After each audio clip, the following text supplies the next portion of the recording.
Bienvenue à l'émission BM Talk to them. Le haut aux a Dimitri Boni. Vous allez bien? Ça bien, boss. Na yope. Oui, on appelle bien. Bon, Okay. Dimitri, yo, vous avez une émission à Bisso, épisode 11. Mais te belé balu ba makamuna yo. Na mona komono partout. Yo na beki na bengi so awa. To solo la. To eba.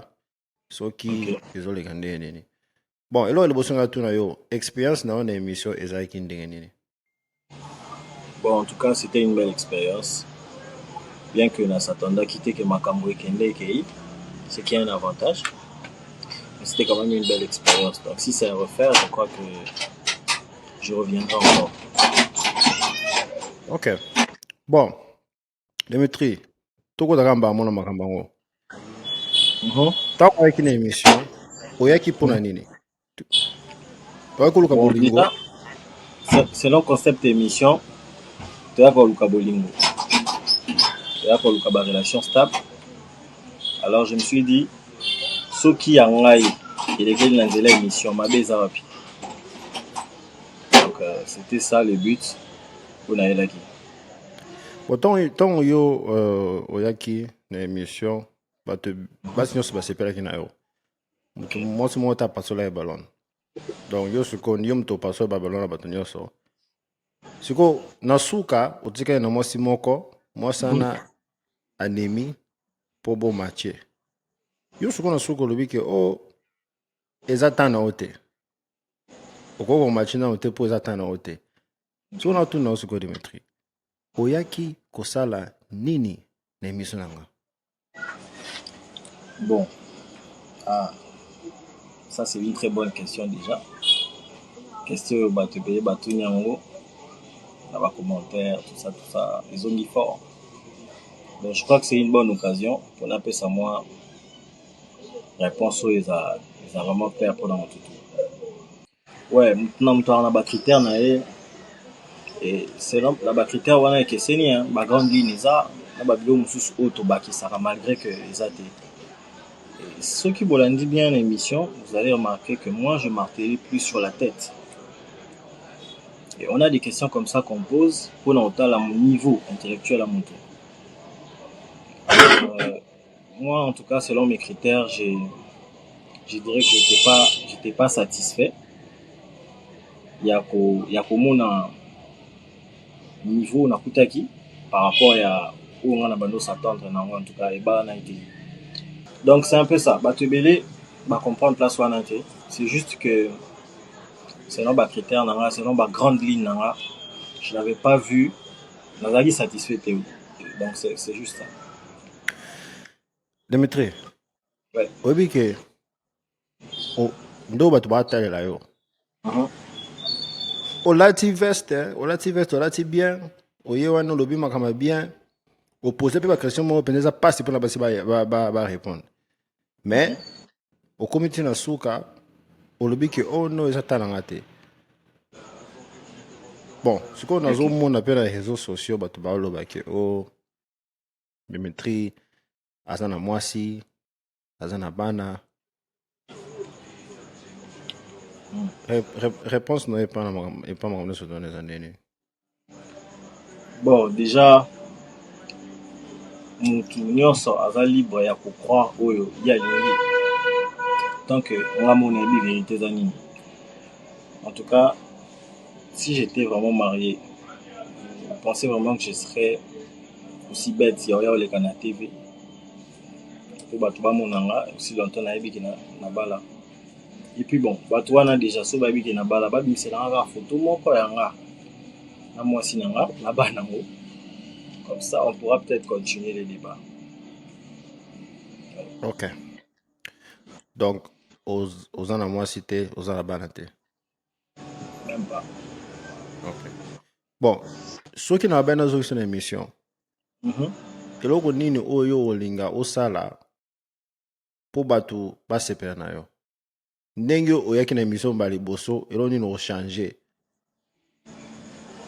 Bon, déjà, il comme là mon to gardaka. Ou bat ba sepeli nango à ce que je sache, ils a manière de réfléchir nanga. Ma question na tunaki Bon, wana eza bilo monté nazo inventé, eza ndinga kinga. Donc je n'aurais qu'à être moi. Bah tout faut bas CPA nanga par rapport au naza vraiment. Naza hôtelier de profession, serveur, réceptionniste, tout ça, manager. Donc j'ai travaillé dans tout ça. Par rapport à olobi biloko ebele hum. wana mosala no moko eza nini mosala osala mpenza oyo moko. Bon, na hôtellerie ça vaste, hein. Hôtellerie ça ba domaine enfin ba branche ebele. Tout ça ba housekeeping, tout ça na restauration, tout ça na hébergement. Enfin housekeeping, hébergement déjà. Epo Dans tout ça, moi je me retrouve. olobi oza serveur pe olobi oza manager ya nini. Bon, CV dans les amoulaï, na routine de longue ata en privé, comme ça, rota va détail. Manager ya nini ya restaurant po olobi oza Restaurant, serveur ouais, siko yo restaurant. serveur pe oza sous manager. Bon, voilà, dans le bas en large, c'est que je sais faire ou c'est que j'ai déjà fait. On ça une manière ya loba o nazali pour batuba s'attendre baye bango bongo bacha on a mis tout bongo que Dimitri il exerce dans l'hôtellerie. Il peut faire il peut être un manager, il peut travailler à la réception, il peut tout faire parce que c'est son domaine.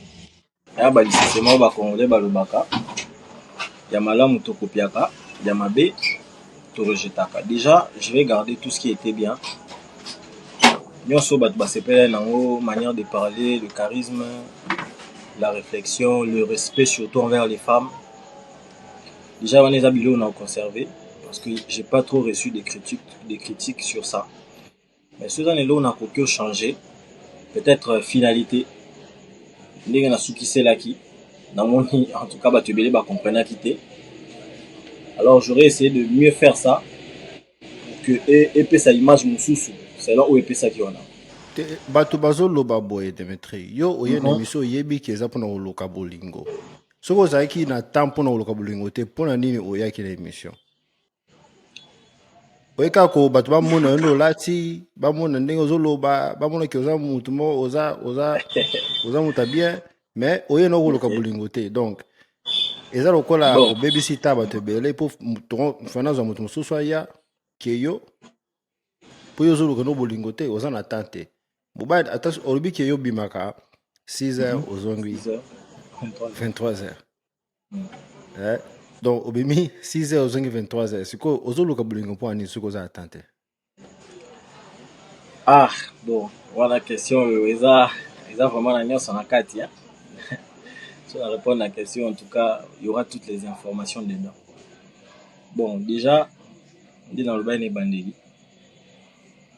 Bah, histoire ya bato keseni.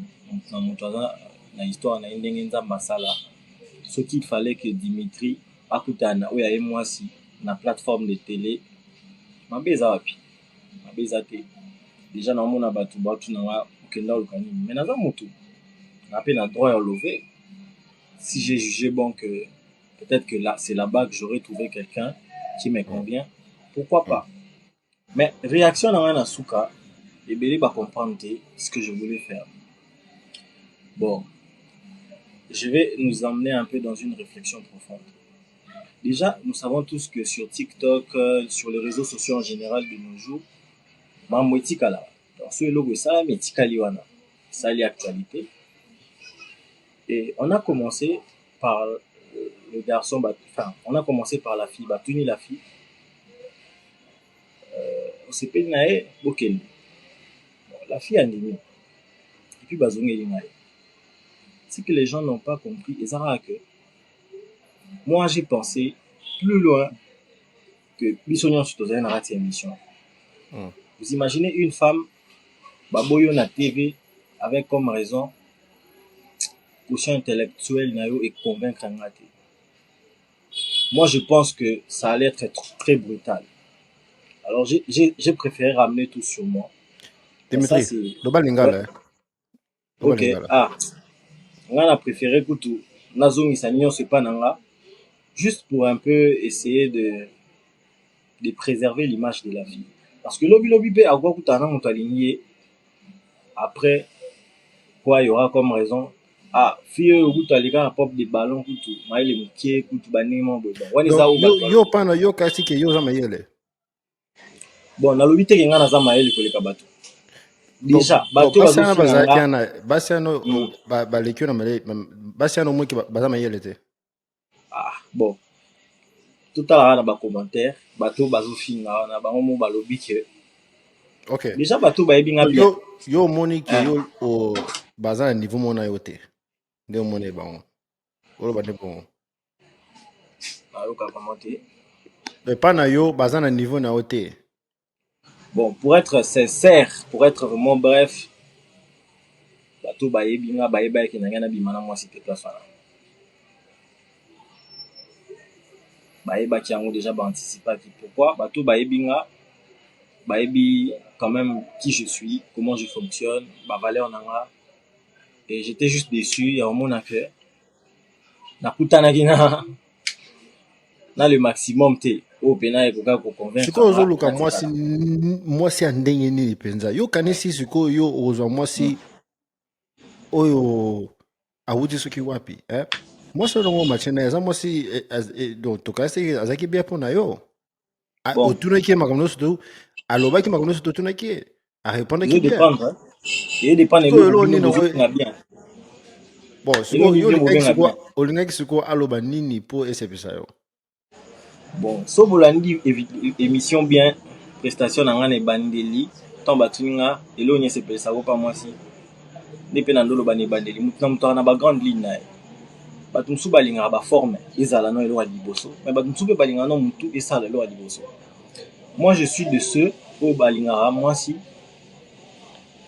surtout na obala natie na parler oyo ka badosalanga bana badevoir oyo areveille sur éducation ya bana en tout cas motu eza eloko ya liboso fo motu na ye no eza non esala bien et puis pour ça j'ai des questions clés oyo esalaka ke donc eza ba question elakisa oni bato kwa yo baza ebele na mokili partout même na poto bato ebele okoya yo baza ebele balataka bien balobaka mpe bien okaza mpe eke moto a moto mwa solo mais na suka na bango asambaka mosalaki na suka ok natuna yo bon Dimitri yo trompaka te yo okosaka te motu moko kaka oyo ayebiki na trompa ya tombola mosapi donc mwasi okosaka te moko aza te amonana te aza te okosaka te bon kokosa en tout cas eza eloko na evitaka naza motu ekokomelanga peut-être kokosa indirectement mpona baraison moko ya bien mais na evitaka vraiment bavie ya kokosa mpo namona yango charge mokumba ouais. ok Dimitri bon tutika kaka wana mais donc basima soki ozongi na émission linga mpo mathieu omoni okay. mwasi aza mwasi eza te ke mwasi oyo nozomonela bango neti ke baza mayele te no bon nabongisela moko ngai nalobi te ke bango baza mayele te mais nalobi kaka ke nazalaki convaincu te par rapport ya oyo ngai na bandaki koluka oyo ngai na banda koluka ngai nde nayebi donc yolinga mwasi ndenge nini sikoyo yebisa biso mwasi nini olingaka bon nga déjà yango nalobi ti bote kozala nango atoza kitoko ndenge nini nga mpena so mayele moi niveau moko ya réfléchir eza te je reste pas na facilité na olongo wana je ne suis pas en train de dire que bana bato baza bazoba nga déjà na émission nayaki ofinga te nayaki okritike te nayaki kodénigre te déjà mes propos étaient barespect ebele ata naloba eloko ya mabe bandi nano eloko ya malamu aza bien mais mpe nasukisi na eloko ya malamu mais soki eloko naloba boya Dimitri soki olobi ke mwasi yango mathieu na ye aza na niveau moko na yo te mais mpona olobaki ke eza ta na yo te oyebi ke okosi wana sikoyo okosi donc okosaki no biso ntango olobaki na émission ke oza na ta te eza lokuta bon à vrai dire toyebi ke ntango bacréa yango kasi yo olobi sikoyo ntango bacréa sikoyo okosaki na émission voilà ce qu'on a fait comprendre bino ça elo mo bokapta été place wana Elon Musk kutu l'homme le plus riche aza na temps répondre ta ba message na Twitter so komeli ya répondre bon ngai oyo kaka nazala temps te mpona mwasi Et c'est donc une manière il y a vous préserver dignité à la fille. J'ai préféré ramener tout sur moi pour na garder moi image na ye. Pour déjà ba bandi na ya ndimi. Donc okosa kiki okosa ki Naza atante. makamata mais eza makamata te ezaki po aza niveau na ote. Eza no mambo atante ezalaka bon na Siko bo bitika na niveau okosaki na. Dimitri mais onimiki okosaki donc okosaka. Bon, So okosi okosa makambo okosi wana siko. Nyonso to lo bamto ndima ote Dimitri. bon déjà moi je ne veux pas appeler ça kokosa parce que effectivement je suis occupé. Eza kokosa Dimitri, eza kokosa. Okosi. Bon, j'aurais quand même fait le nécessaire et créé à temps minimum il y a temps. Donc temps ils ont un engagement échappatoire mais ça m'arrive d'être occupé. Donc quand je disais que j'ai fait 6h 23h, les gens croyaient que c'était de la blague. Moi, je travaillais 2 places dans ma moko. Ça déjà c'est pas facile hein. Donc place moko na côté à 6h, na bimi 14h, 14h na lomé na côté place mususu 23h. Donc c'était pas de la blague, c'était pas des histoires, ils avaient peine en réalité. Du coup, raison en temps, ils en ont kaka tant mutu nyonso akaya na temps mais donc fallait le battre makamata, fallait makamata te. Moi je suis en tout cas coup de chapeau à mes parents, bah parents nanga pena ba éduquer bien, maman, papa. Donc j'ai beaucoup de respect surtout pour moi aussi déjà dans un balai qui a basi 4. Dans un yaya ya balai qui a basi. Donc na traiter basi na bandenge mon boye pour na biki ngamo pe dans un balai. Je peux pas permettre devant la télé nga en tout cas selon ma principe nanga na koyebisa moi cité wa ba niveau nanga te devant TV. Na ko sala ngote. Na luka manière oyo kozala manière mo la plus douce oyo sala que ata moi si moi c'est ça et comme la biso na ba couple za chéri par exemple na pesi exemple tout le monde a pas ba master a obeta rubrique te le problème c'est pas toi le problème c'est moi mikolo na ko na bien te donc tikila nga no moi temps mais a boya e eza moi stratégie kaka pour que la fille au boye au pese ba raison oui mais c'est des fois aussi c'est mieux de ne pas dire tout haut et fort certaines vérités pour ne pas choquer.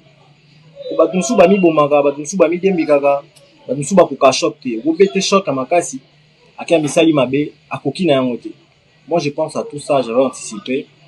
J'avais préféré na ramener yango sur nga, na me mananga kulusu, bato ba finga, mais que la fille elle-même, elle se sente quand même ba dénigrer nga te, ba dévaloriser nga te. Nazera na posa na décourager pour tout ce que là wana. Mais je tiens à préciser le mot. Soki kaka ba na, en tout cas na retrouva ki on a zoluka pena ba tante nanga na bimana petna chérie place na sans blague.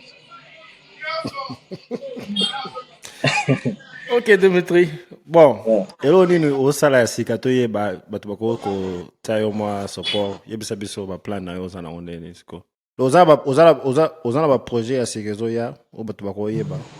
Bon ba projet en tout cas ils ont raté pour tout ça batu mais n'habite soki na polo bango mais bon total ara ndenge maman ekende mais au moins j'espère que cette vidéo ou cette interview et ko aider batu belé va comprendre. Donc bato so boya pe na miso boye ba ke so boye na ndemo ya solo boza na prêt pour na bolingo. Boza place au pena bolingo solo. So pena chéri mo pena babu na nga za ki wana nga na bisa bino na nga na bimana ye pena banini na kene maman parler mais donc c'est un peu ça prochainement pena so bozu bato bien en tout cas mahambo eza bien.